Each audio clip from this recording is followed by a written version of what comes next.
right, I got LinkedIn up. I'm ready to go.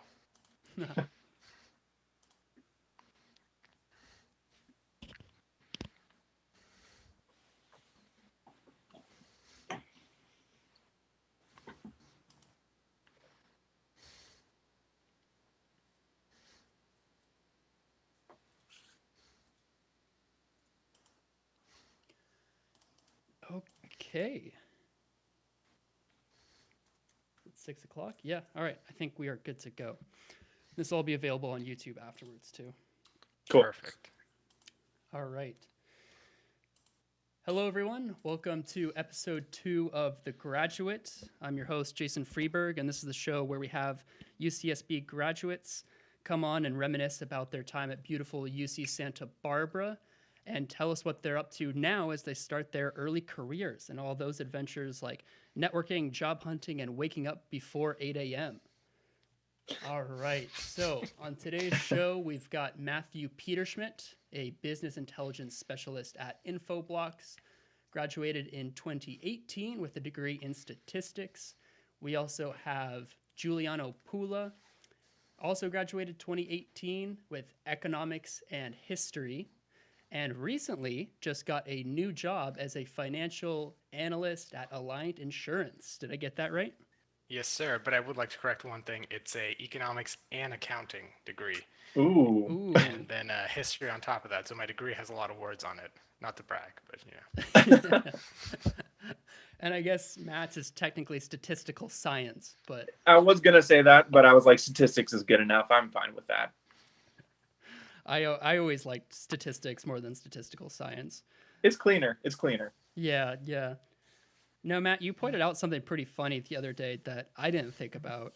You're sort of like in the middle of a love triangle between the three of us because you lived with both of us back in college, but Giuliano and I never lived with each other. Yeah. No.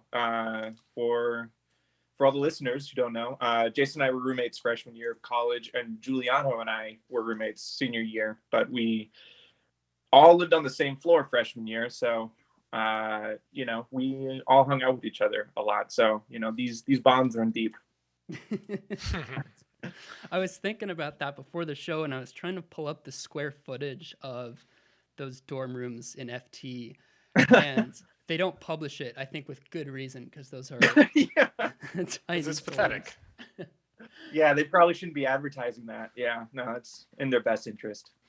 And so I went on Google and I typed in like 200 square foot studio, or I started at 500 square foot, and I thought that's too big, and so I went down 400, 300, and I think it must have been under 200 square feet. Yeah. Those were, I think my parents called them submarine rooms when they first dropped me off, freshman year, and looked at them and was like, oh, wow. I mean, you guys had it absolutely terrible because you had 3 people in one dorm room, and like you just had to like step over each other. You could barely walk. No one really cared because you're like 18, 19. You're just happy to be in Santa Barbara, honestly. Yeah, definitely. But and then you move out to IV. Me and Matt sharing a room there, in like 5 guys in a 3-bedroom, well, 2-bedroom apartment that had a closet that they turned into a bedroom. Sure. Yep. Let's Let's be real about it. yeah, exactly. So a lot of people living really close to each other. IV is just the perfect place for like coronavirus to spread, and other viruses, of course. But Yeah. Isla Vista has a higher population density than Seattle. yeah, Does it? it's Yeah. wild. It That's also has like the highest concentration of parks of any like place in the United States. I've heard that too, and that's like they have that one rock climbing park too, which is really cool. But Yeah, they just made a park and they like put a little bouldering thing in there. And they're like, all right, here you go. it's You guys I can tried smoke weed climbing here. on it before. It's really shitty. It's like the handholds, like they all slip. They need to tighten the handholds down. They're pretty rough. Oh, for sure.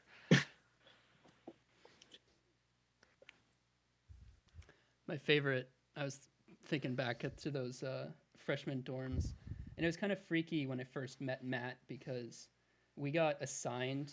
Sam and I chose each other, and then Matt was our third random roommate, and we were getting to know each other. And So what are you into? And he said, well, recently vinyl records. And I was like, oh, me too.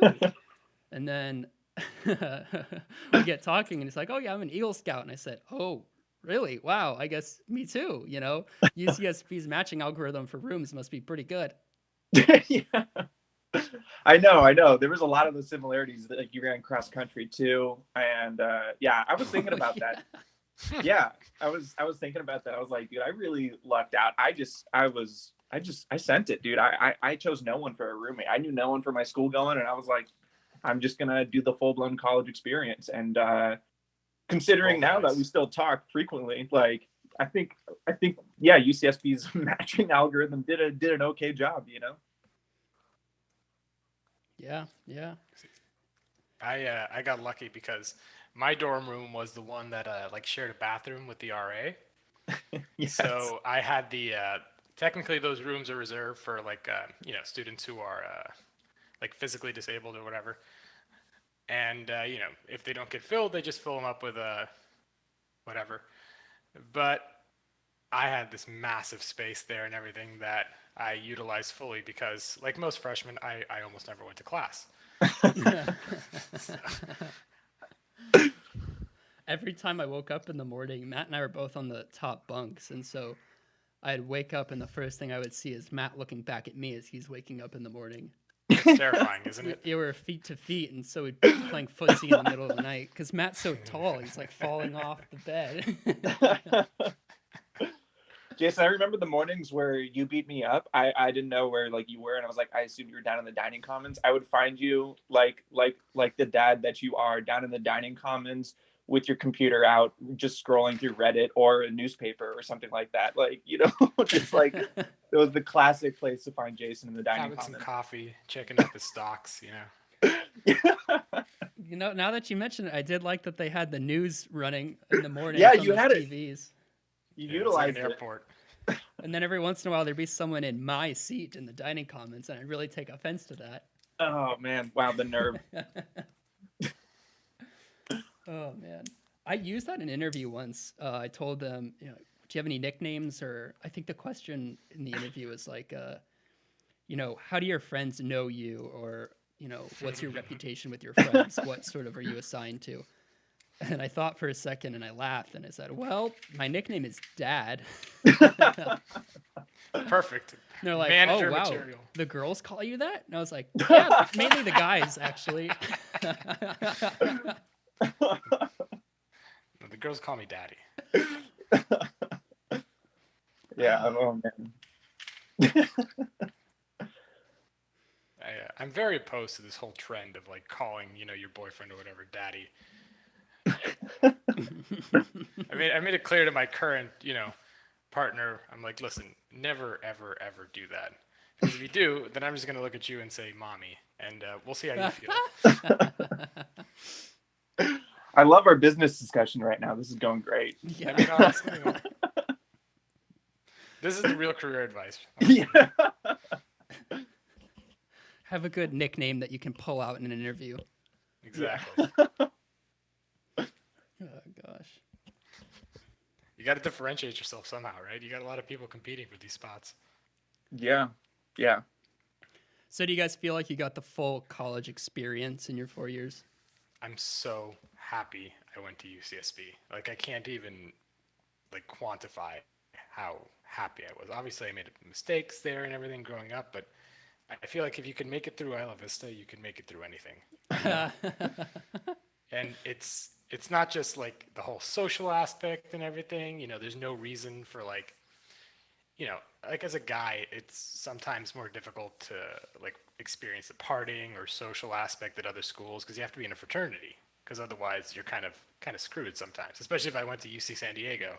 No offense to those people, but you suck.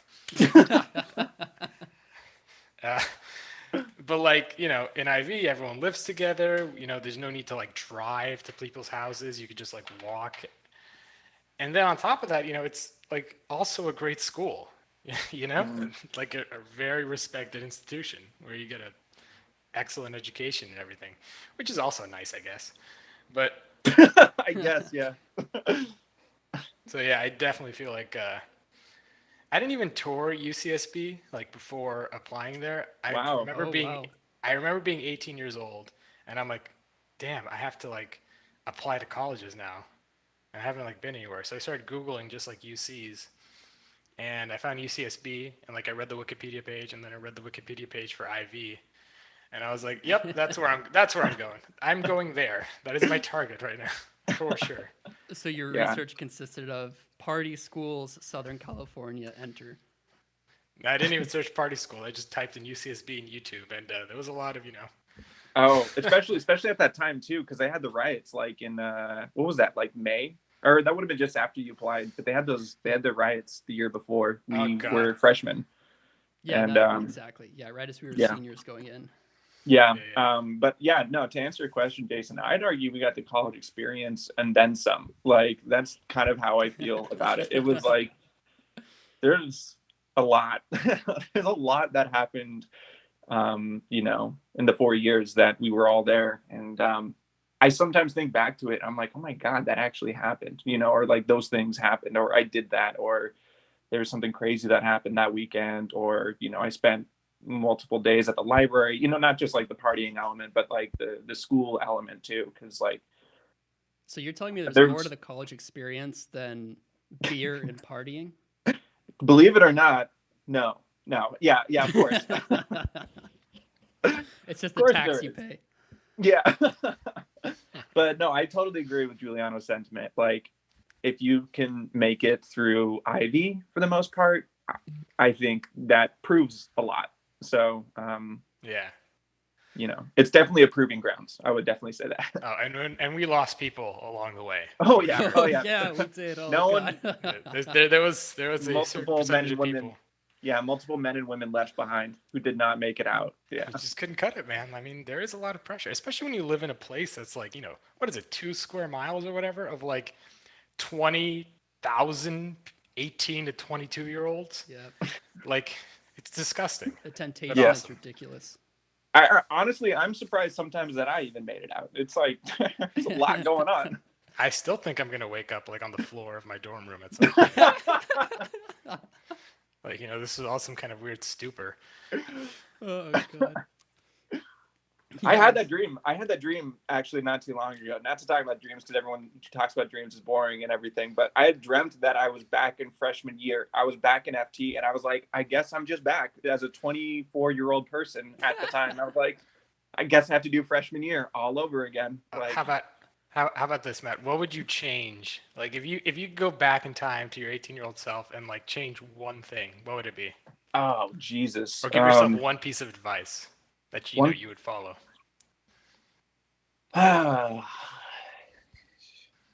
mean, The current students are listening with bated breath. yeah. Exactly.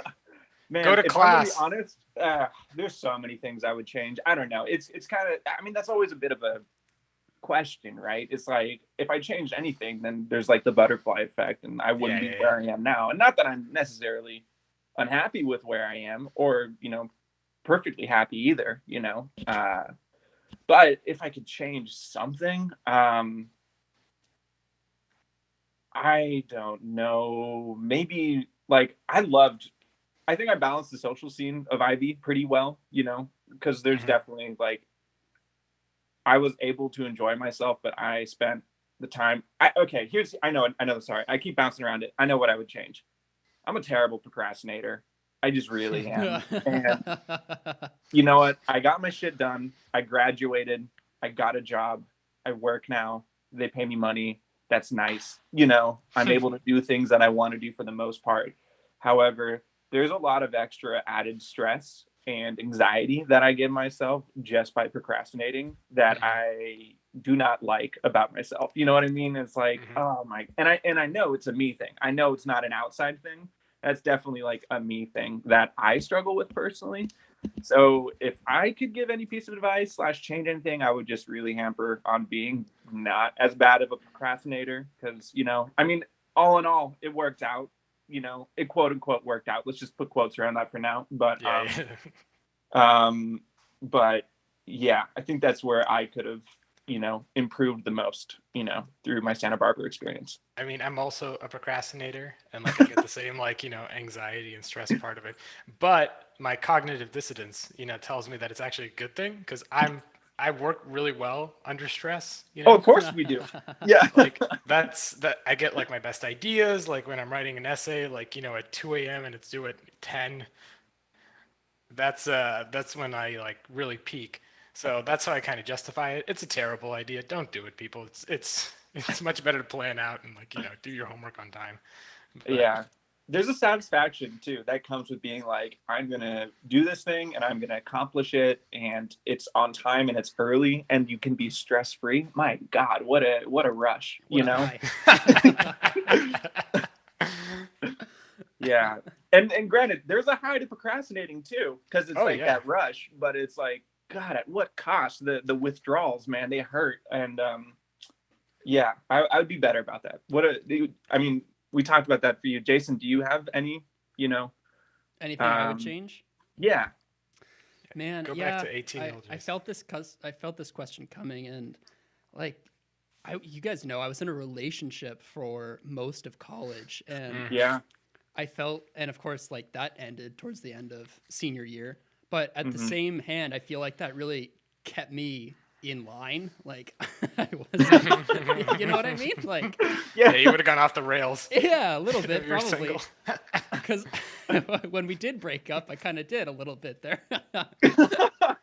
You did it at like the perfect point though. It was like senior year, you already had like everything like good and set up. You're already in your lanes. You were already in, like, Microsoft was already hiring you. I think by that point you were already job, as long as you didn't mess up too badly, you were good. So. Exactly. Yeah, the job was lined up. I was handing off the data science club, and I calculated like the minimum number of units I needed in that last quarter to graduate, and and then I just coasted for the rest of that quarter.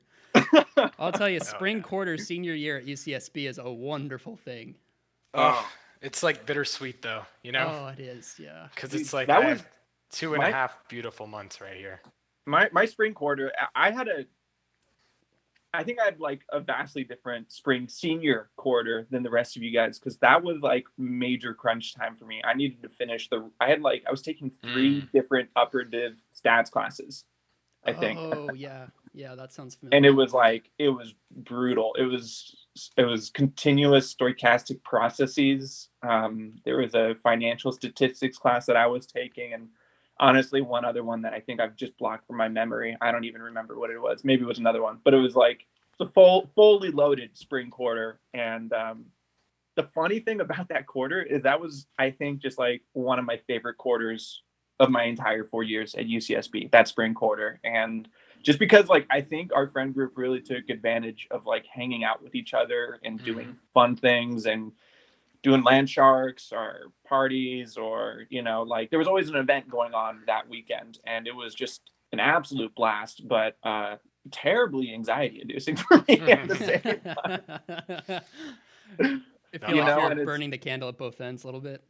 Yeah, and to put things in, to kind of juxtapose, I can't even say that word, I won't try it again, but the other side of this coin here with your experience, Jason, I was entering a relationship right at that time, and I found the entering of that relationship very comforting, especially during that time, and like the freaking out of being like, oh my God, what am I going to do? Where am I going to go? What's happening? And even the idea of entering a relationship in like the final quarter at UCSB for myself, that alone was a bit anxiety inducing, because it's like, what's going to happen? Who knows? Where am I getting a job? I don't know. Yeah, I would think that would add to the stress, but you're saying it was comforting. It was nice to have that relationship. It's long-term stress, short-term relief. You know what I mean? Because it's like, short-term, I can be with another human right now, and this is comforting, and everything like that comes with the relationship. And then long-term stress of being like, oh my God, I have no idea where I'm going, where I will be. Will I be close to this person? Will I not be? There's a lot of those questions too. But it was like, at that time, I was like, don't even think about that short term only. And of course, the physical short term relief of like, entering a relationship is also great. Yeah, no, that the honeymoon period is amazing. It feels great. And so it's, even though we share similar backgrounds, I guess. I'm trying to find the through line here is that you can have a lot of different experiences at UCSB depending on what's going on with you. Your friend Alexander in the chat, I think this is when Juliano asked you if you would change anything. He said bigger calves.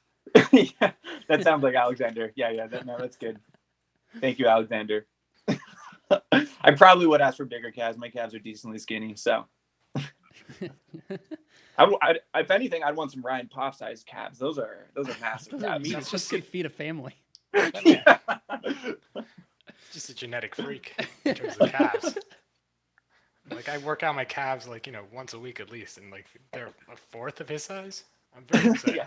You just give up. You'll never get there, Juliano. There's nothing against you and your calves, but I know. Story of my life. I feel like part of the college experience, like besides partying, alcohol, is learning and personal growth.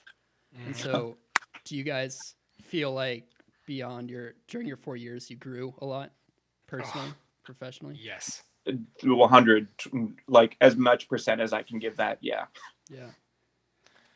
I mean, going into college, like in high school, I was always like really reserved and was not like social at all. Really?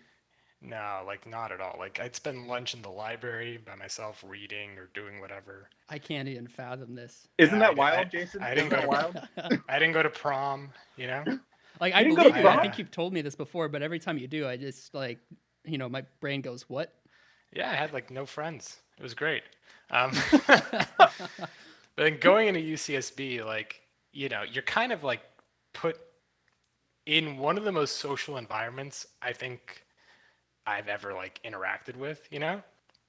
So many people, so much stuff happening all the time. You learn really, really quickly. And I learned that I was actually pretty good at the social aspect, And, I'd go to class, I'd sit in the front, I had great relationships with my professors because I would always talk with them and like, that kind of thing. I made friends really quickly. Like I learned that, when you go into college, especially if you're going like away, I highly recommend everybody, if you have the opportunity to, the economic whatever, to leave your hometown. Like leave whatever city you're in, go somewhere completely new, meet new people, and like try to reinvent that one aspect of yourself that you don't like. And for me, it was kind of my social aspect that I sucked in. So that was kind of one of my objectives going into UCSB. I was like, I'm going to go right into the deep end of like, high social pressure and let's see how I do. And, I think I developed a lot in that regard. People are like, oh my God, you should go into sales. You're a great talker. Absolutely not. I am so glad you said that because I have heard similar advice and every time I'm just like, there's no way would I go into sales. I just hate talking on the phone, but yeah, so definitely like the personal development that I got in college, I think that was definitely worth the cost of admission, even beyond the like knowledge and everything that I got from all that. Just that kind of personal development, that 18 to 22 period is so weird. It is strange. It's like you're an adult, but you're not an adult, and like the law treats you like an adult, but nobody else does. Especially in Isla Vista, because that's all you're surrounded by are other people within 18 to 22 years old. And every time I saw like a child in Isla Vista or period at the time I was at UCSB, I kind of have to think like, what do I not say in front of kids again? What's off limits? I haven't been around a child in a long time. Our freshman dorm room was across the street from an elementary school. Like those kids must be lit, honestly. Like I don't know. Some of that city planning is a little wacky, if you ask me. But planning. Yeah, planning. Good question. You go down to the beach and you can like see the support beams for like the balconies of places on DP, and you're just like, oh, okay, like no one really cares. Oh man, yeah. Isla Vista's gonna be lost to the sea by the time our kids are ready to go to college. Oh, for sure. Yeah, it's not gonna be good. But no, to kind of bounce off of Juliano there, I felt like I have grown so much. Even arguably, I think I've grown more post college, but I think the pre college growth is, or like that during college growth is immense, you know, and extremely important. And you know, you can grow from a lot of different things. Everyone has growth from a lot of different things, and it doesn't need to be honestly from college. It can be from a lot of different things. But I think from my own personal experience in college and that independence that you have when you're there, it really, it definitely changes you. I have multiple moments where I think back to, like, every few years, or even like multiple times a year, I will think back to myself a few years ago, and I'm like, man, at like 20, I was thinking back to my 18-year-old self, and I was like, I can't believe I thought like that. Like I was such an idiot. And then I look back at myself when I'm 22 to when I'm 20, and then I was like, man, I was such an idiot at 20, you know, and I'm 22 now. I'm not 25 now. Looking back at my 22-year-old self, I'm like, I knew nothing. What was I even thinking? It's just it's a constant growth thing. But I think the big takeaway from college, at least for me, is I learned how to learn best, you know? Yeah. And Yeah. I think that has been honestly my biggest takeaway from my entire educational college experience. And even, you know, the other aspects of college, the less, you know, educational aspects of it, they teach you how to learn. They teach you that you can't drink that much at a party, otherwise you're going to feel terrible. Or like, you know, like, or you can't, you just have to accept the trade-off, right? well, yeah, no, I mean, like, yeah, there's the trade-off, you know, or you learn a lot, and there's no parent there to tell you, no, don't do that, that's not a good idea. And honestly, I think that's where I do my best learning, is when no one tells me what to do. And then I make the mistake myself and then realize, okay, that wasn't a great idea, you know. I think that's probably like the big thing, the big takeaway, is that ability to learn and make mistakes on your own. Because as Juliano was referring to, and how many mistakes he made, I made so many mistakes through college, so many mistakes, you know. And it's all right. You know, you're in good hands if you make mistakes all the time, as long as you learn, you know, try to learn, attempt to learn. It's the emphasis is on try.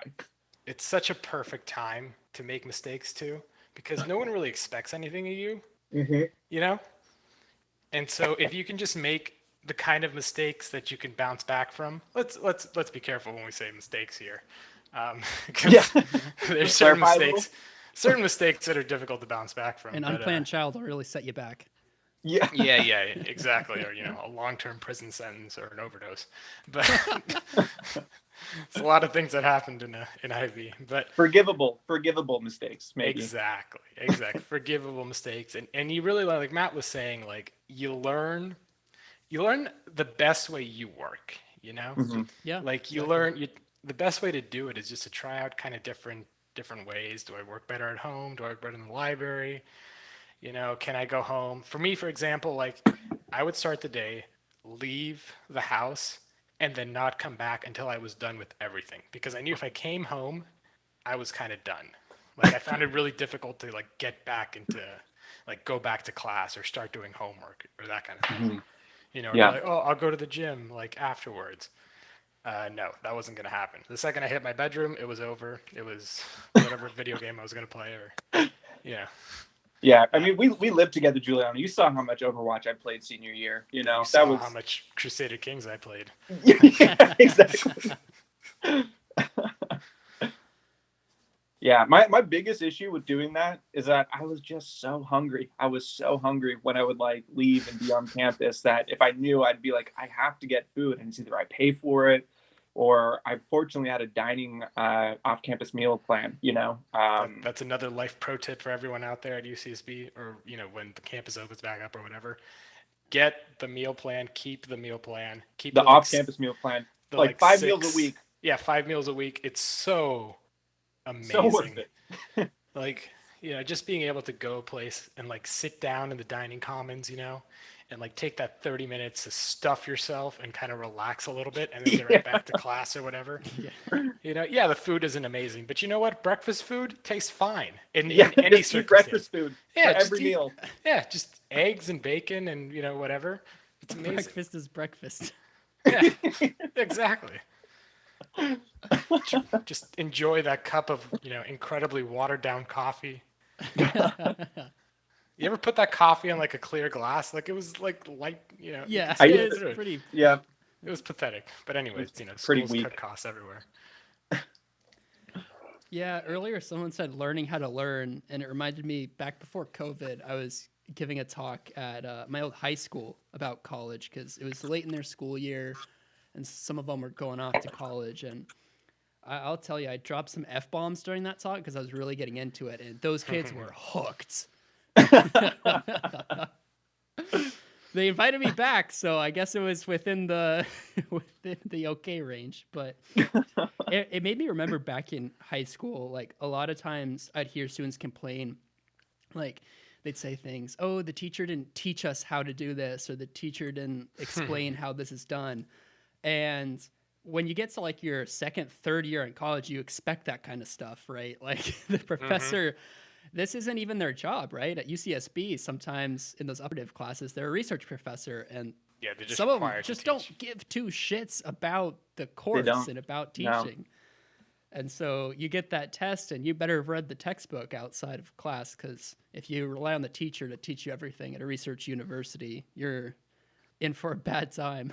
Yeah, it's that- like, I don't know. I found lectures to be some of the most useless, educational opportunities. I always found section or CLAS, if it was available, or office hours to be so much more available. Lectures are just an opportunity for the professor to just like briefly go over a few things. But I always found the amount I learned from the lecture, didn't really go a long way or as long as those other options I just said, and other people could have other experiences with that too. I know some people who got a lot out of a lecture, but for me, in my own personal learning style, it was like not helpful, not great. You see, I'm gonna disagree with Matt there. I found lecture to be amazing, like in terms of just like keeping me structured and like keeping me like with it. I found that any class, like classes that I didn't go to the lecture for, I found just kind of, maybe it's just kind of like easier to ignore. Like it's not exactly like it's out of your mind a little bit more. Whereas if you're going there 3 times a week, 2 times a week or whatever, like it really helps you kind of focus it a little bit more. And especially I think I was also kind of fortunate, and most of my professors I think were very, very good. Like I had a great relationship with them whenever that opportunity was available. And in general, I thought they did a great job of teaching the lectures. Obviously, some of them were absolutely terrible, and but whereas section was more like, okay, here's how to do the problems that are going to be on the test. Yep. It's less about like, for me, it was less about section was more just like, here's how to get an A, whereas lecture was more about here's the material and like let me absorb it and like learn it. Yeah. If you're a brave soul and you're sitting in that front row and asking That was me. questions, then lectures, can be pretty helpful. But I think otherwise, I'm more on the side of Matt, where you sort of just feel like a number sitting there trying to absorb things. Yeah, I was like, I was gonna say, at what point do we want to start shit talking the stats professors at UCSB? Well, before we get there, while we're talking about feeling like a number and everything, I'll be talking about universities and back in college with people that didn't go to UCSB, like my coworkers, and they went to smaller losers? schools. And I'll tell them that we had like 800 person lecture halls, and that's just like unfathomable. Like 800 people. Yeah. And that, what was it? Cheadle? Campbell Hall. Campbell Hall. Campbell. God. Yeah.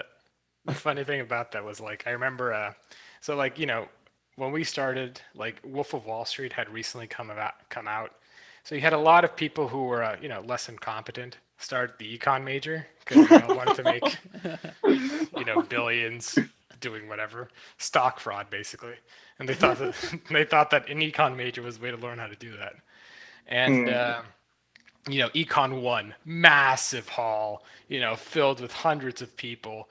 And then Econ 2, you lost about like 30% of people.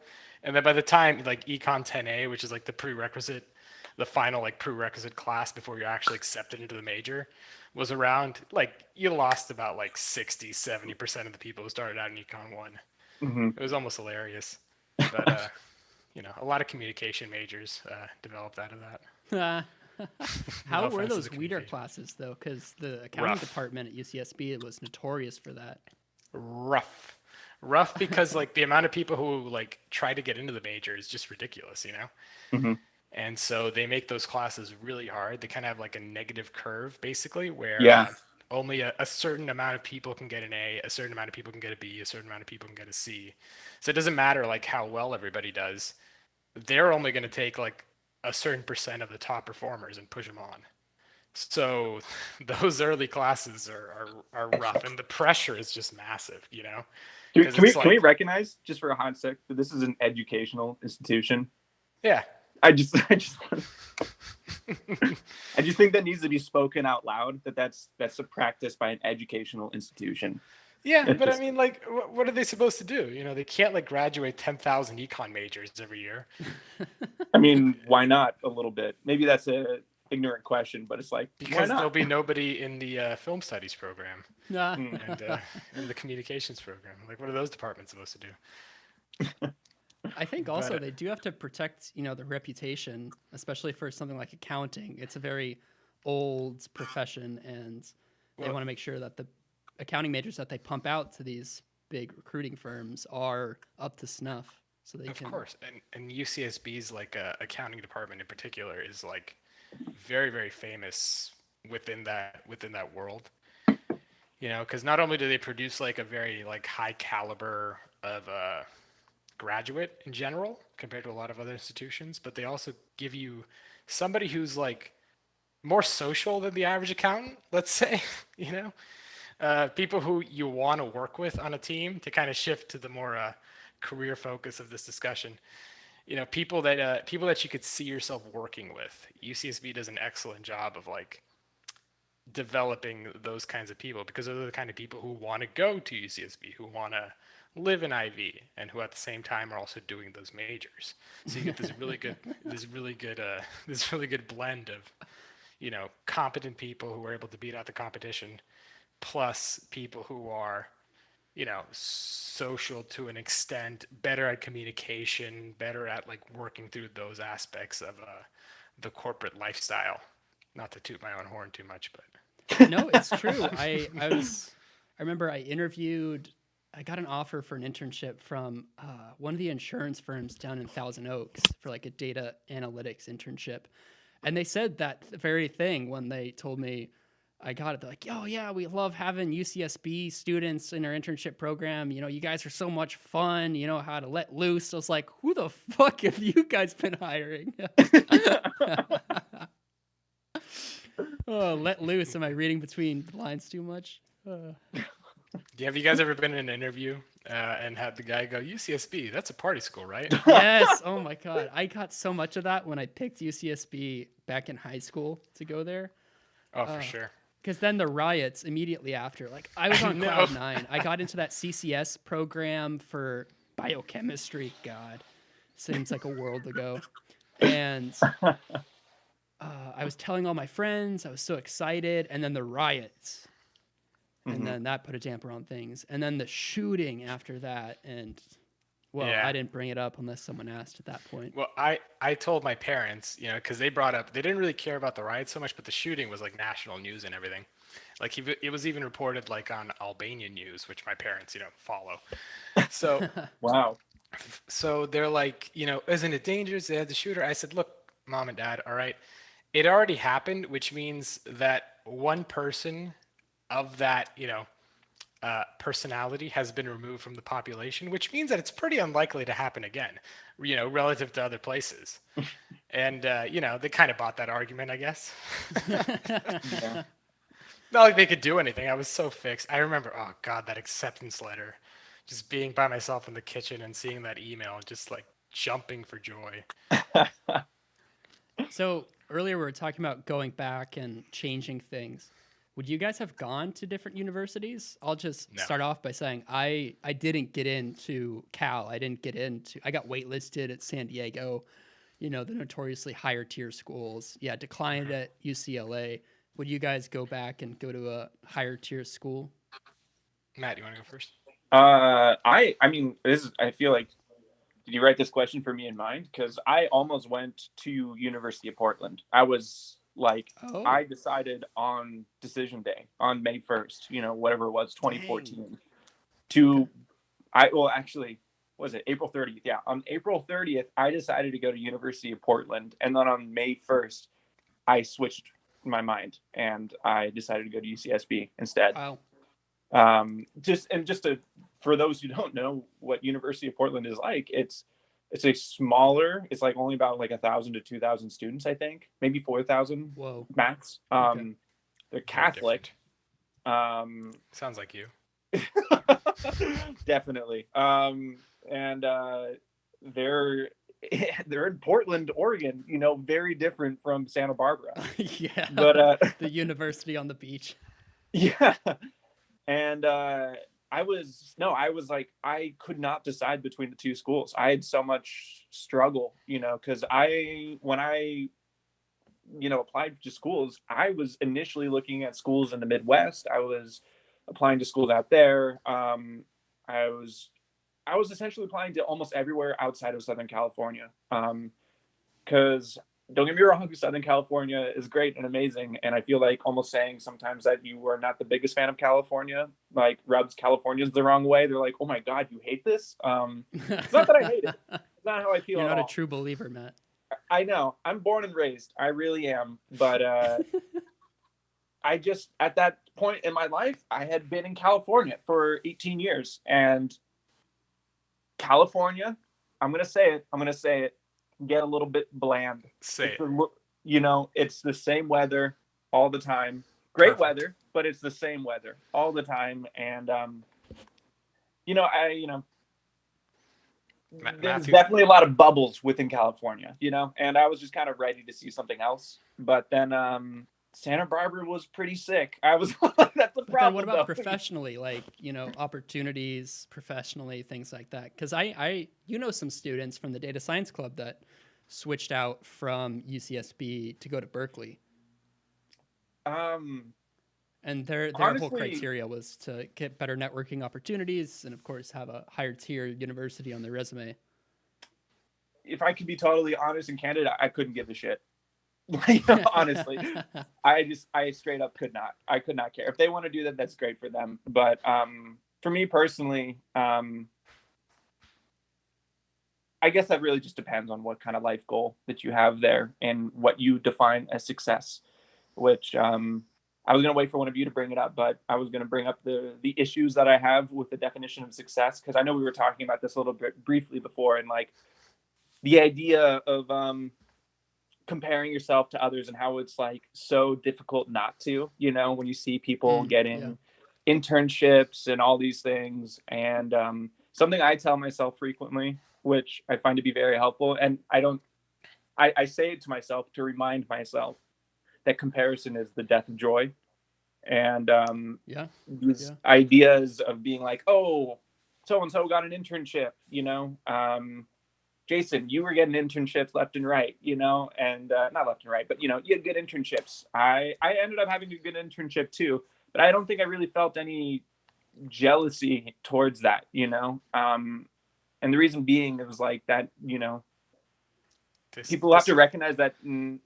I feel like there's a really big drive, especially in the educational department or just like the education world and capitalism and all these things to all this other stuff. I remember telling you guys I was going to get a little anti-capitalist here, but here we are. And a really big drive to be like, hey, you need to go to college. You need to get the best job you ever want, that you could ever do. And you need to be like incredibly successful. Well, what does successful mean? Successful means making the most amount of money, having the best kind of, notoriety within your profession. Title, reputation. Exactly. All of these things there. And if you ask me, that's a whole lot of bullshit, because success is one of the most personal things that you could ever describe for yourself. Yet we tend to measure success based off of everyone's opinions on you, or it's this concept that we all have and we all know of, but I find it often that people don't actually know what success for themselves looks like, because the entire time they've been chasing after someone else's version of success. And it's with people switching to a different program, or something like that, because they will have better networking. If that works for you, that's great. But I hope it's what you want, honestly, rather than someone else's dream for yourself, because you're going to run into issues later down in life about ideas of passion and what you're actually passionate about, and realizing that maybe this thing you've worked so hard and so long for is not the thing that you actually want. I know I really hit a lot of points there. If we want to break that down a bit. I mean, I'm gonna disagree with you on a lot of those points, Matt. Let's hear it. Let's hear it. So, in terms of like the definition of success and all that kind of stuff, I mean, for me personally, like, I'm the first person like in my family and in my like, amongst my cousins and everything to even like finish a college. Yeah. Only one other cousin like did like 2 years of college and they dropped out. So like by that kind of metric, like comparing myself in that way, I was extremely successful, right? But I didn't want to compare myself to my family in that sense. So I used other people and like what they're doing and how they're doing as kind of a metric to measure where I am. You know what I mean? Mm-hmm. So, and kind of determine how I'm doing. Do I need to accelerate? Do I need to do better? That kind of thing. Oh, everybody else is doing a lot better.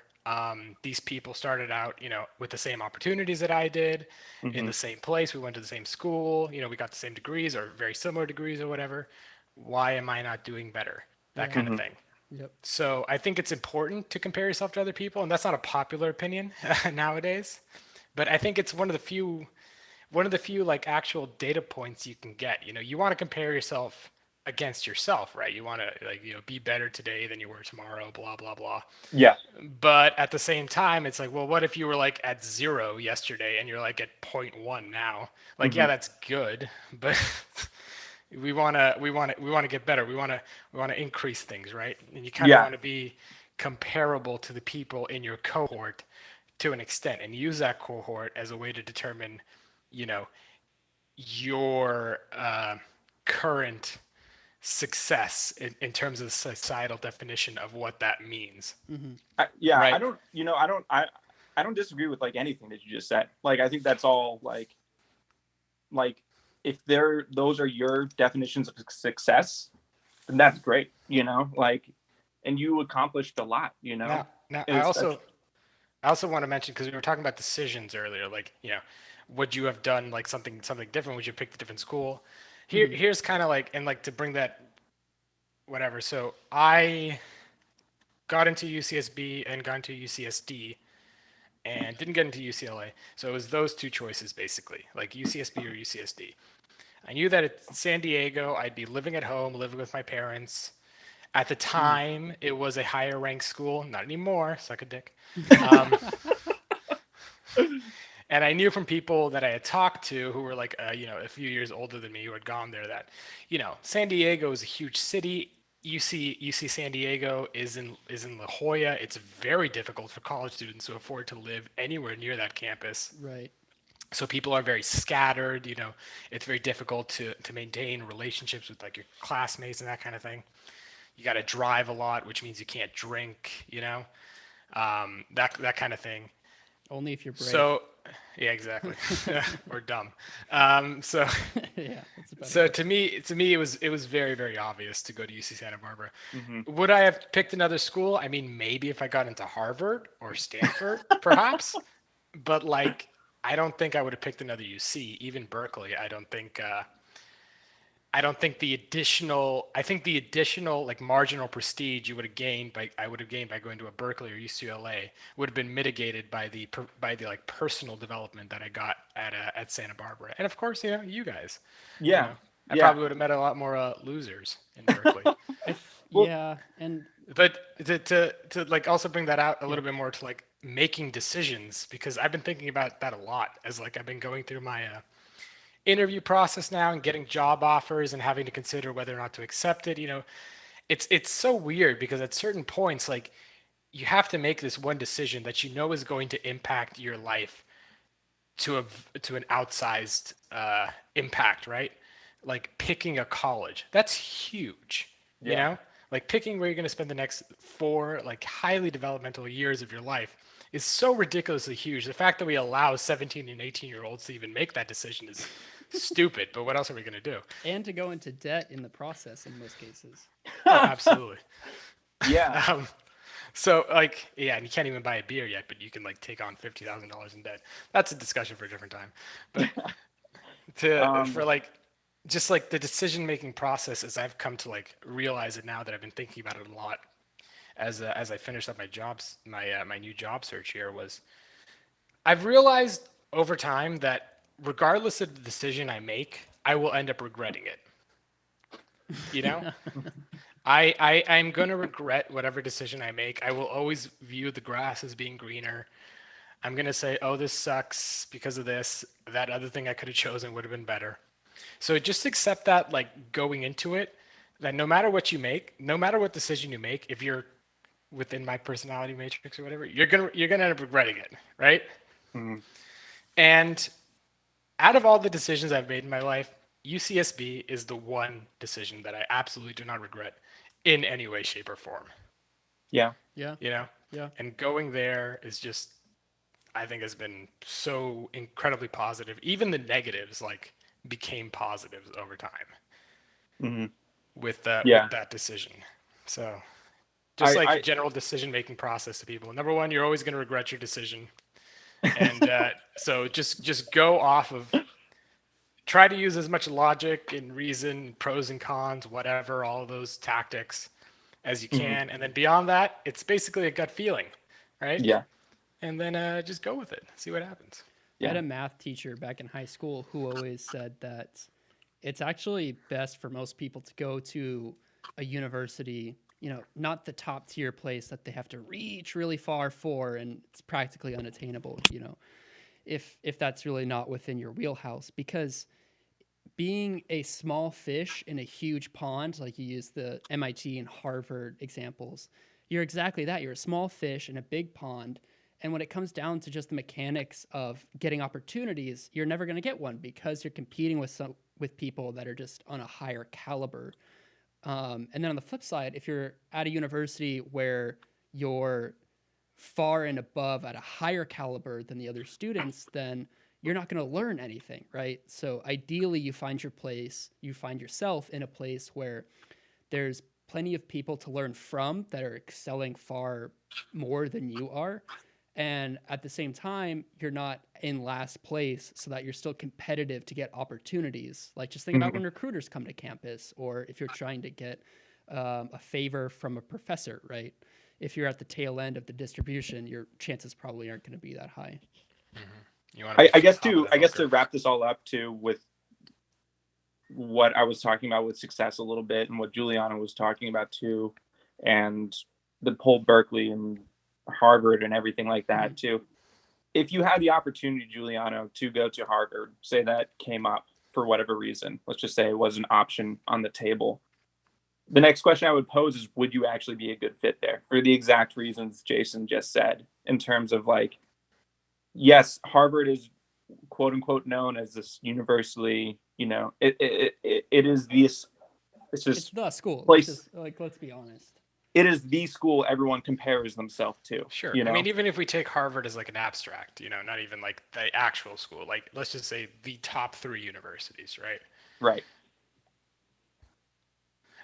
So, you know, you're saying like, would I be a good fit? So, I mean, probably not. You know, I don't have a lot of, like, you know, family connections. I don't know the Bushes. No one in my family has been to Jeffrey Epstein's island. You know, right? Like, no one I know knew Epstein. Right. So, and it's so what I'm saying is probably not in that sense, but had I had that opportunity, I probably would have accepted. I would find it very, very difficult to say no. It's like, sure. You know, I view myself as a relatively attractive person, but if a 10 out of 10 individual said, hey, do you want to date me? You know, it's probably not going to last for forever, but God damn it, I find it pretty difficult to say no. You know? Sure. It's not a good fit per se, but but you know, sometimes you got to roll those dice, because, you know, what else are you going to do? Maybe I'll be one of those people who, you know gets to wear the goat horns and go out into the forest and whatever they do there. And, you know, maybe I guess if to keep that metaphor going straight, if you already have something that is good and working for you, there's an argument to be made. Not saying that this is the right situation, right case for every time, but if that 10 out of 10 comes walking by and tempts you, right, and then you just cheated on your wife, and it's like then you lost your kids and all these other things, and like. Well, it depends how much I like my wife. Right. Like, Yeah. There's obviously there's a lot of variables to consider here. Maybe my but kids are pieces of shit. Yeah, maybe they are, and you're like, good, I want to leave them in the dust, and maybe that was the right decision for you, but last time Tim made a pretty good point on this topic, about like comparing yourself to others and things like that, and I think it aligns well with what you just said, where if you're jealous of someone, or in this case, like if you wish you had gone back and made a different decision, you have to take everything that goes along with that other decision, right? So like if you're going to a top tier university, great, good for you, but those people are hyper competitive. Like you have to deal with that as well. You're going to get all of it, not just the pieces you want. Yeah. And that's what I kind of mean with, like, if someone switches schools because that has better professional development for them and they want that, that's great. I'm not pushing down on that. That's great. But the idea of, I feel sometimes that idea can permeate the people who maybe don't need to switch schools, for this idea of increased professional development. I would not recommend switching schools if you're not really feeling it, and like trying to go to Cal because it has more, you can get better networking opportunities there, if that isn't the right decision for you. And granted, maybe that is so on here to just answer this for us right now. Yes, he did it. Well, I mean, maybe that was the right decision for him. Maybe that was. Yeah. But this, and I hope it is, because I mean, that would suck if you switch schools and that wasn't the right decision for you. If you were chasing someone's dream of success and not your own. I like that, chasing someone else's success. Yeah, and I get that. That was I feel like I was a little muddled in my explanation of what I meant by success earlier, but I find for myself personally that I have modeled my own success after others, and it has come at the cost of like me personally being unhappy with certain decisions I had made in life, and it's something that I've just come to realize as I've gotten older, that I need to model it more after my own version of success and not really care, that someone else is switching to a different school or someone else got an internship or something like that, if I am in the spot that I want to be in. I hope that makes sense. I mean, it's also like I was saying earlier, like, whether or not you're picking. I know that had I, hypothetically picked Harvard, I'd end up regretting it in that sense, because I just assume that regardless of the decision I make, I'm going to end up regretting it to some extent. It's really a mantra, isn't it? It really is. And honestly, it's very I'm not even going to say comforting. Like it's to me, it helps me make what I think will be the right decision in the end. The whole idea of like, had I gone to Harvard hypothetically, if I got accepted, which I didn't, so this whole conversation is kind of pointless anyways, but on that note, there's something else I wanted to ask you guys about. I think we can switch gears a little bit here. Yeah, perfect. So this came up last time with Tim and Sam. It was a question from the audience about passion for a job generally. And so we've been out of college for about 3 years now, and so we've all started our careers, and so I want to get your guys' thoughts on this. Passion for your job, is it overrated? What do you guys think? I mean, you want to go first? Yeah, so like me and Matt have had a bit of a different experience post college in that I'm about to be on my third job at 3 different companies, whereas Matt's still at his same company. So maybe he's more passionate about his company. I don't think he is, but I'm just kind of making that joke there. For me, it's never been passion about the job. The first job I did was kind of a like accounting, consulting kind of hybrid model where I got to touch a lot of different industries and a lot of different processes and a lot of different clients and like really figure out what I liked kind of. And I became passionate about certain aspects of my job, which is about 10-15% of what I was doing. But then the rest of it, I considered horrible. Like I really didn't like doing it. Then I switched to another job, which I was passionate about 0% about. And what ended up happening there is, that whole concept that Matthew was talking about earlier, like, would you have been a good fit? I was not a good fit for that job. Like, just 100% not. I did not fit in with the culture there. I did not fit in with the people. I didn't like what I was doing at all.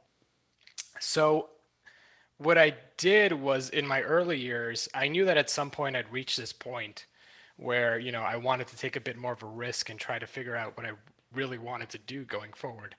So I was pretty good with my finances and made sure that I had the ability to like go for a bit longer stretch of a job search if needed. And that's what I did here. And I found a position that, I haven't started yet, but based on the job description, it hits all the bullet points of what I was passionate about at my first job, I see. So that to me is great. It's great to find, in the accounting field, it's hard to find passionate people who are passionate about accounting or finance. Plainly and simply, I have to ask: are you actually passionate about accounting? Because that's the butt of all jokes, right? Is that accounting's a here's the thing: I'm passionate about aspects of it. Like, I like numbers, I like finance, I like that I found a job that's or like a career path that's very stable, that I'll always be middle class in, right? If like middle class is a floor, and then I have a ceiling where I can like go as far as I wish, right? I can move in many different fields. I always recommend if anybody who comes up to me and says, I don't know what I want to do with my life, they're like 18, 19, I'm like, do accounting, because you can basically like go wherever you want in the business world from there. You don't have to stay an accountant, basically. Yeah. So to me, it's less about being passionate about your job. It's finding certain aspects. It's finding what you're good at, really honing in on that in terms of your like job and career and professional development, doing that, and then leaving your passions for after work in terms of things that you can afford. Because also, I don't like the idea of like monetizing my passion. You know what I mean? Yeah. This whole concept of, make money doing what you like and everything. It's like, why can't I just do what I like? Like, why do I have to make money doing my hobbies? Can't I just do my hobbies after work because I enjoy them? Do I really want to like take my hobbies down to a level where I now need to make money on them? Otherwise, I'm not going to survive. If I have to make money writing code and doing podcasts, I probably wouldn't be able to afford this apartment. Yeah, exactly. It's when it comes to your career path, it's not so much about, in my opinion, it's not so much about finding your passion and like, letting that explode. If I was following my passion, I would have just done history, but I was able to do the econ accounting, know that like I'd have a very stable floor and then a good ceiling that I could climb through. And then I also did the history on the side, right? As like basically a hobby piece. And I got a diploma and I did all the classes, and I still read a bunch and I write a bunch on history and all that kind of stuff. If my parents were rich, I would have followed my passion. They're not. So certain sacrifices had to be made. Mm-hmm. So when it comes to, just like how passionate you are about your job, don't let that ruin a good opportunity, Yeah. Whether or not you're like, super wholeheartedly passionate about a field. I mean, who's actually passionate about anything? And I find that to be a pretty incredible concept. I'm doing snaps. I mean, there's people who are just like, I'm passionate about supply chains. It's like, okay. Like, sorry, that's hilarious. Yeah, like what are we talking about here? So find what you're good at. Use college as an opportunity to really find what you're good at.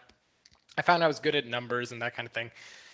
And then build upon that until you get to the point where you experience certain things that really excite you, and then try to maximize the amount of time you do those things within that career path. It's also a little bit, one last point, it's a little bit like a long-term relationship. You've been married to somebody for 20 years. You're probably not experiencing the same emotions you had when you first married, but you're passionate in a different way. The love transforms, Yeah, and careers evolve over time. Yeah, it's less about the, honeymoon kind of passion, Venus, Aphrodite, whatever, Cupid's arrow, and more about the stability and building something with this person. And, whether or not you can see yourself in the future with this individual and you're growing together and that kind of thing. So don't let your passion get in the way of your success. Is what I'm gonna sum up with. And Matt, are you really passionate about statistics? Uh, no. uh, of course not. I don't.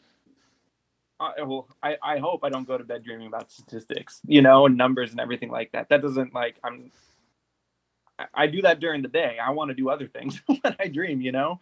Um, Sorry, I was going to say something, but Juliano was talking a lot and it made me think about a lot of things. You know, Here, I've got something that was on the tip of my tongue. I think passion, in my opinion, is just a really overrated and not the best words for young people to think about their careers. I prefer to think of words like fulfillment, challenging, and well, I was going to say successful, but I feel like we really put that word to death in the earlier half on what exactly that means for people. But I feel like a little bit of interest, a little bit of inherent, genuine interest about the topic that you're working in can go a long way, because you're going to want to become a reputable person, right? A lot of people, they want to excel in their careers and become someone that's well respected, that knows their stuff within their field. And it's hard to get there on hard work alone. But if you have some interest, that can really drive your perseverance and your persistence to get there.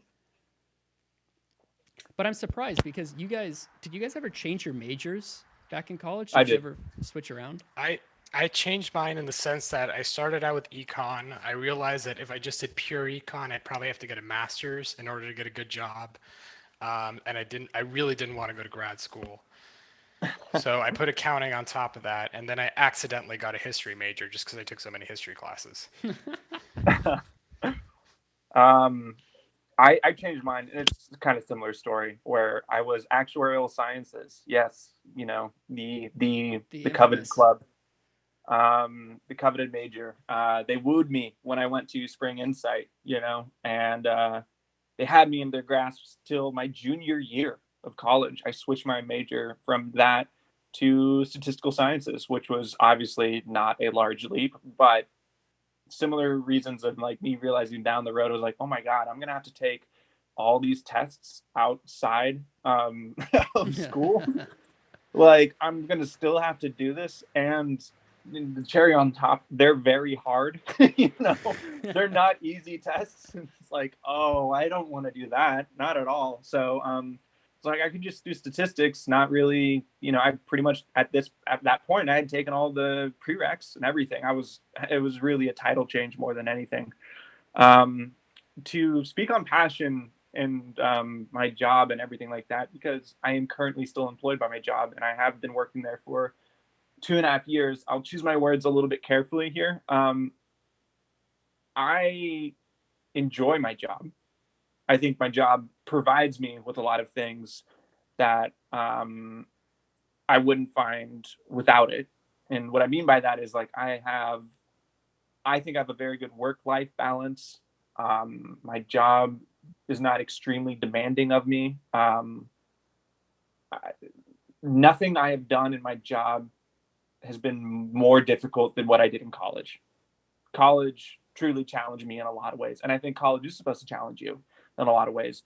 And I was really nervous that the challenge was going to keep increasing. And I was like, ooh, I don't know if I can keep up with this, and not to say that like, you won't find challenging situations outside in the working world. It really depends on everything that happens. But I think it speaks to the job in terms of how well I fit the position where I'm at currently, because I feel confident, I feel in control at my job, which I really like feeling those feelings. And I feel like when I do want to challenge myself, I can, which is really awesome. Am I passionate about it? No, I'm not passionate about it. I'm passionate about a lot of other things, but I'm not passionate about it. But that doesn't mean I don't like my job. I like my job. I think my job's a fine job. I like the people I work with. Everyone's very nice to work with, in like the things I said before. But it doesn't mean it's a bad job either if I'm not passionate about it. I think what you were saying before, Jason, passion can be something that's really hard to find. And honestly, with are, with capitalism and everything, I think it's really hard to focus on your passions. I think, and be financially independent and all these other things. Because honestly, it's hard to do that. It's really, really, really hard to do that and, achieve those things. Juliano, that's why you double majored in economics and history, because while history is your passion and you really enjoy it, and, I lived with you, it is your passion and it's awesome. It's great to see you, I have so many memories of nights of, us, like you, me, Troy, and Eddie and Sam and Jason, just getting a little bit drunk and talking about these crazy history things that I never knew about, or forms of government and all these other crazy things. And I was like, I thoroughly enjoyed those nights. It was like, it's awesome to witness passion like that. Yeah. It's hard to make it economically viable in in our form of government that we live in. And which, honestly, if you ask me, is a little bit sad, because it's like, but also you have to recognize, realities of situations like that. And like, I achieve what, or I pursue my own passions in the free time that my job allows me to have. And to be totally honest, I think I have it pretty good.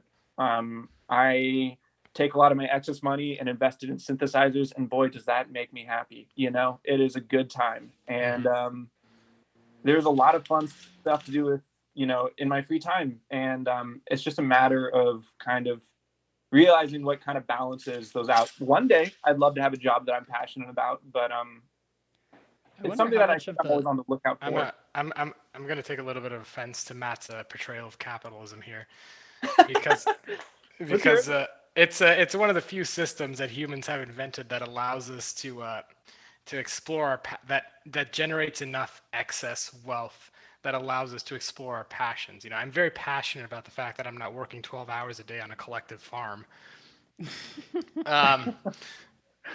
So for me, and like to expand it a little bit, like outside of passion and everything, there's a lot of things that go into like how happy you're going to be at any position. And for me, one of the biggest ones that I realized in my last job was like fit, like cultural fit, in terms of your relationship with your coworkers and management, and like, do you agree with management strategy? And like, you can have all the passion in the world and have the right role, but if the people don't get along, and if it's not a good fit, you're not going to have a good time.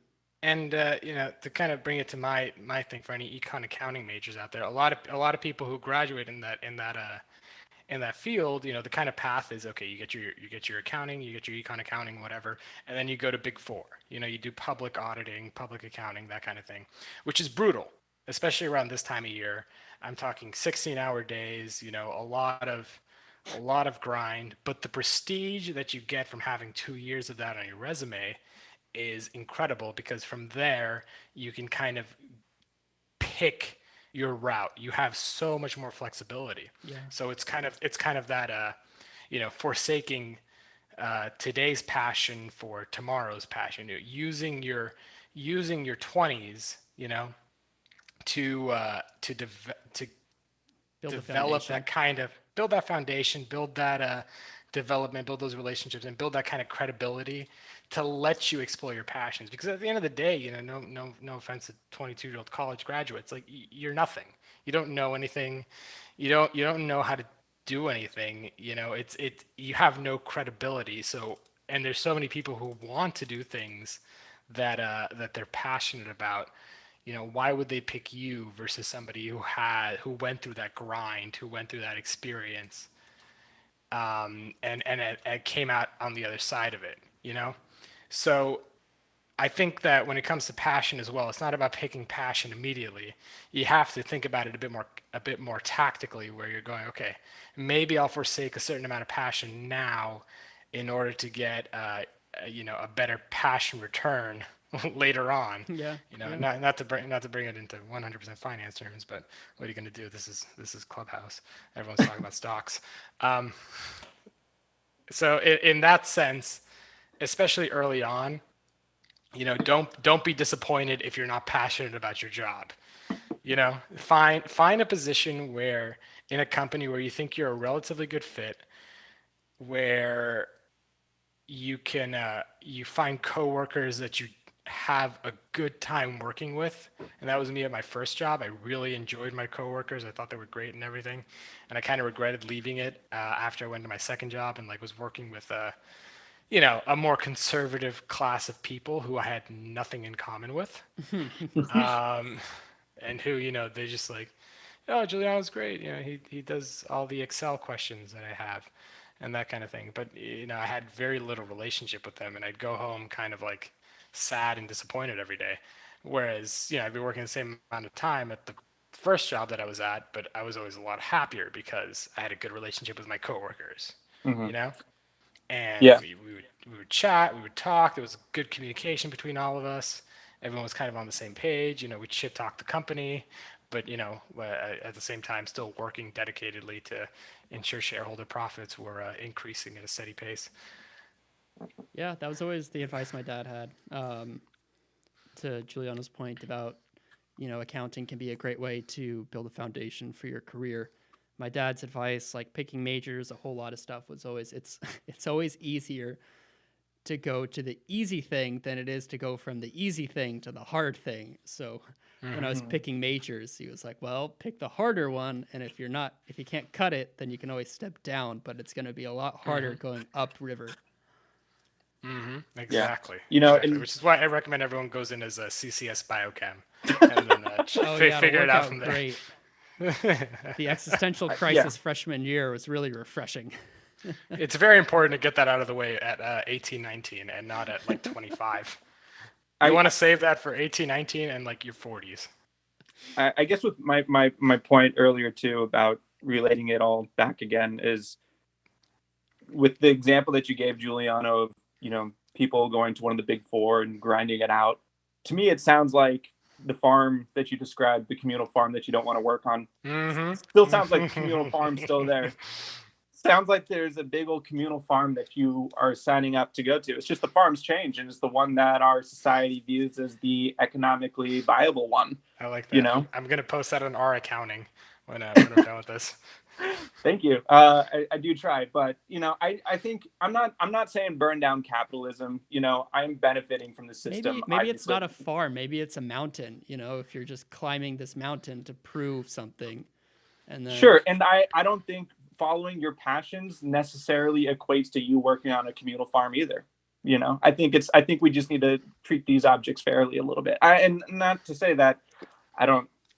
Well, I guess my big point with it is that I think sometimes following your passions can be a right path for you. It doesn't necessarily have to be forsaking your passions for the choice of career, because honestly, that just sounds really sad, to me personally. Maybe that's not for you, but I just think it's worth recognizing that you're choosing which farm to work at. How much of this do you think is just with social media and our common culture now to self-brand who we are, what we do, and what we like to do? I can't help but feel like that's part of why people are so focused on having a career that they can get behind and they brand themselves with. Whereas, like, I remember I talked about this topic with my dad before, and just to set the context, the man's 65 years old. So his input was, well, back in my day, what do you mean passionate about your job? It's just a job. Get a gold watch after 40 years. And so I feel like, why can't you just be a person that has a career that you follow? But I don't know why I feel like a lot of people nowadays brand themselves about their careers. Well, I mean, the career... And I'm not one to talk. I feel like every social media presence I have, the first line says PM at Microsoft. So I mean, that's a great, like, I mean, if I was a PM at Microsoft, I would be jerking off about it all the time. But we do live in a social media world, and that's one thing that I did, unfortunately, and I'm not happy about this, but that's one thing that I did put into consideration as I was, conducting my job search, the title that I would receive, And because it is kind of important, and it's really sad, really, at the end of the day, because certain people have certain titles, but the job responsibilities that they had were, much higher or not related to that. But at the end of the day, the recruiter is looking over a thousand resumes, and all they're looking at is a job title really quick. Like, is this person at that senior level? Is this person at that associate level? Is this person whatever, you know? So in that sense, that whole social media aspect, I think, has kind of developed out of that career focus that existed prior to it, of titles and positions, and how does this look, that kind of thing. And it is unfortunate, but it's one of those things that they don't judge a book by its cover, but the world is a library. You don't have time to read every single book as a person, so you look at the cover, and then if you find a cover that you like, that's the book that you might give a chance to. But there's hundreds of other books that might have been a lot better that just didn't appeal to you based on that kind of surface level. So you do have to put that into consideration, as a person, that your title does matter, and it's going to matter going forward, and it's going to impact the opportunities that are available to you later on. Yeah. But, and then, I mean, do we want to go into interviewing as well? Because I feel like that's one topic we haven't gotten a chance to talk on, and I have a lot of recent experience in that as well. I got a hard break in 10 minutes, but let's do it. Let's go quick. All right. So interviews, for all of you college grads listening to this is going to be your biggest hurdle, your biggest change. It's a fun process.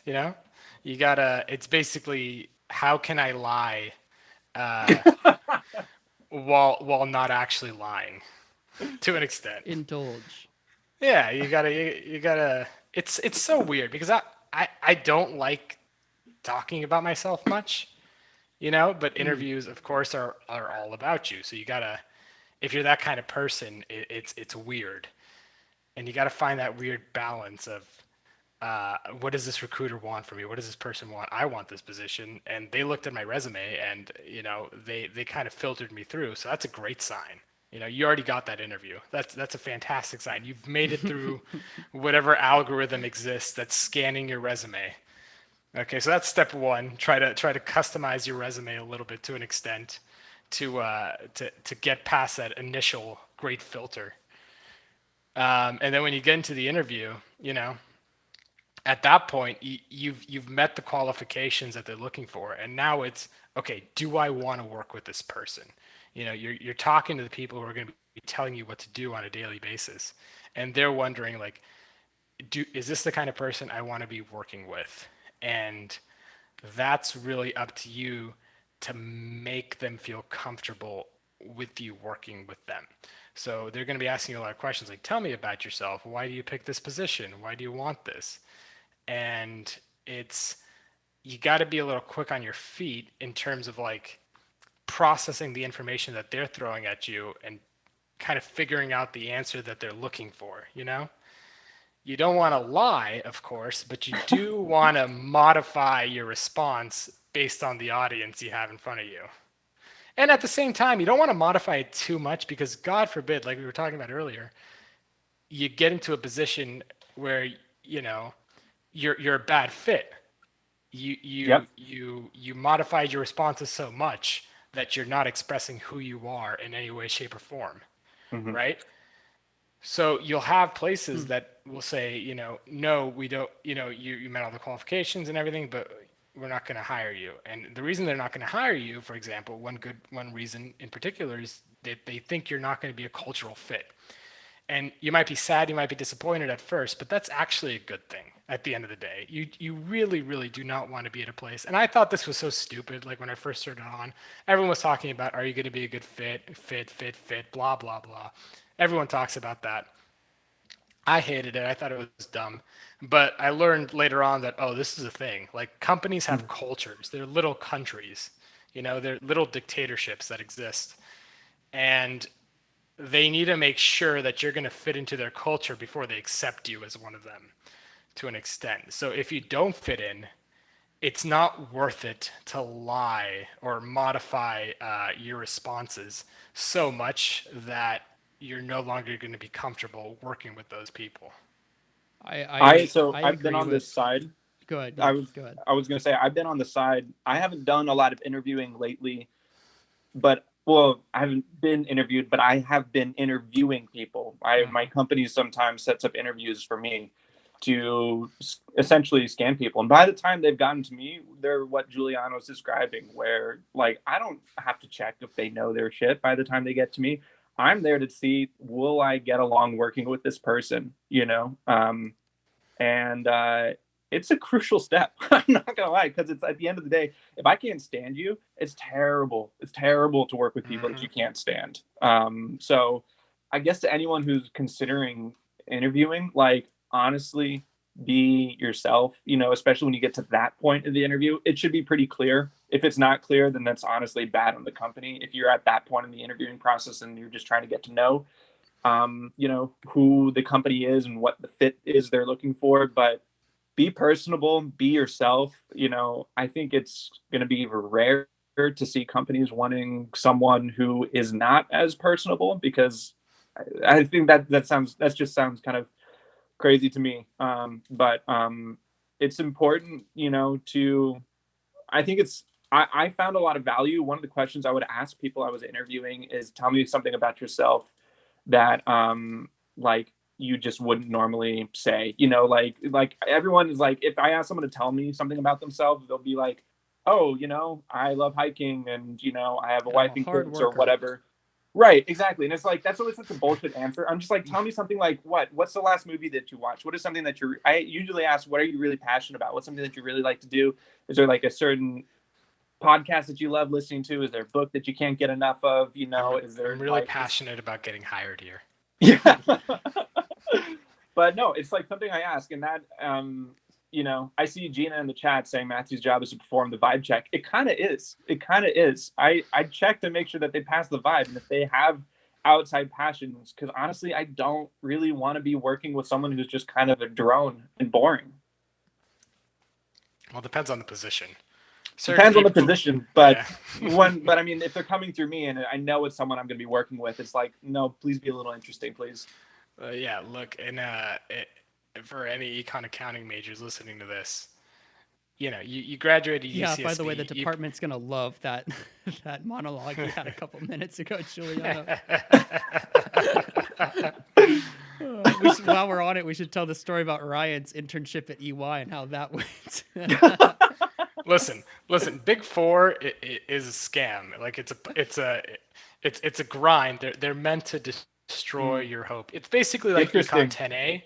It's Econ 10A, but for professionals. It sounds like one of the major branches of capitalism that supports a company as a sham. See, Matt, I feel like we keep ending up on opposite lines of this. Like you say, EY and it's a capitalism bad, but can't it just be like a challenge that some people aspire to rise to? Sure, it can be a challenge. Maybe I'm just swallowing the boot here, but I feel like you can lick the boot. It can be a challenge, but I mean, if that's your challenge, that's your challenge. It's just, and but everyone views success a certain way, and I'll keep this brief, I promise. But if everyone's view of success is the same way, and then we view everything else as not successful, I think that's a messed up image that isn't great, and there's nothing wrong with the challenge. There's nothing wrong with climbing the mountain. If you want to climb the mountain, that's great. But knowing to not climb the mountain because the mountain isn't there for you, or it's not your mountain, that's, I think, honestly, the most important thing of information that I can pass on to someone else is just know which, mountain or farm, because no matter what, you're going to have to work in some form, in some way to earn any kind of money.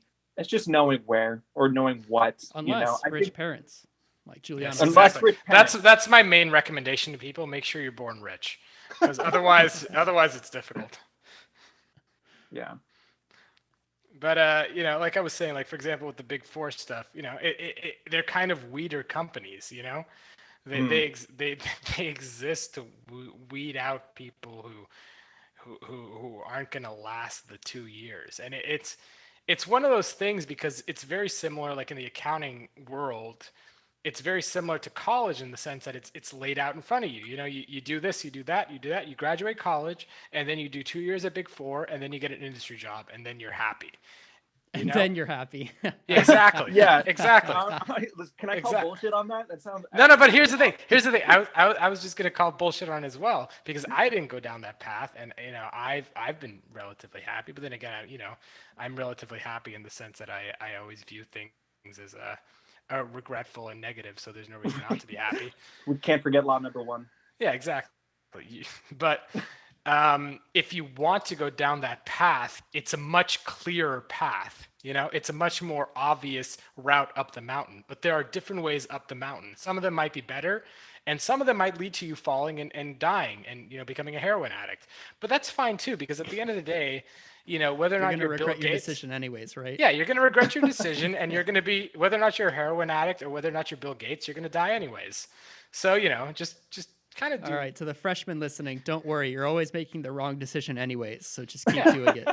Go with your gut. If you made it to UCSB, you're probably relatively smart anyway. So just kind of go with Oh, your yeah. gut. Wait, that was Juliano's point. He made, you know, lots of regret, but UCSB is not a regret. Yes. You know, so yes. You've made it this far, and that's great. And I agree. UCSB is not a regret.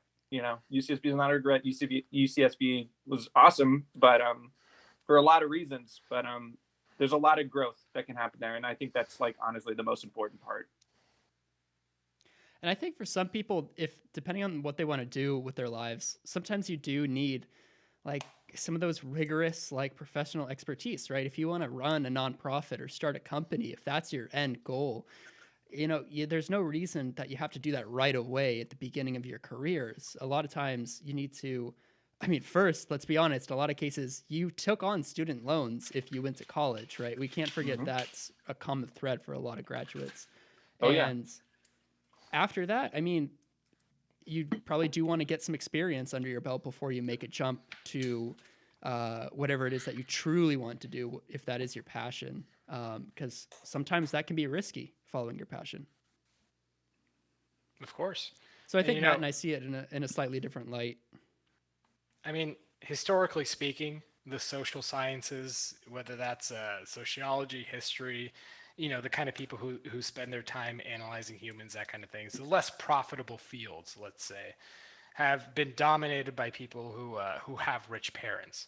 You know, John Adams said in France while he was talking to I'm enjoying where this is going. He was talking to French diplomats at Versailles who were saying, "Mr. Adams, you know, why do you spend so much time, you know, with the war and all this?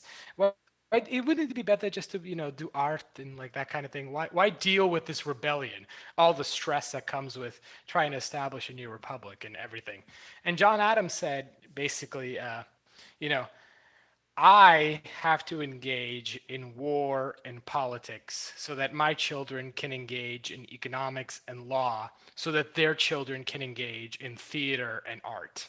You know, you have to build that foundation so that later you can explore those passions, whether or not it's you, whether or not it's the next generation.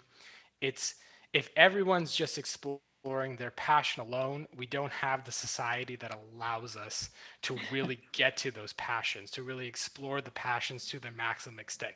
You can't have art without a successful and strong society. You can't have art without people grinding away looking at financial statements, you know, wanting to kill themselves. It's that kind of contrast that builds society, builds beautiful civilizations, and creates the generations that make those innovations in the arts and in the things that we're passionate about as humans, that become important. Because otherwise, if you don't have that, if you don't have the generation that's willing to grind, that's willing to storm the beaches at Normandy or whatever, then you're not going to get all the benefits. You can't have Hollywood without people who are willing to defeat Hitler, and you can't do your hobbies if you're not willing to get a good job in a profitable field. Giuliano, I love you, but that was very boomer of you. Hey, listen, all right?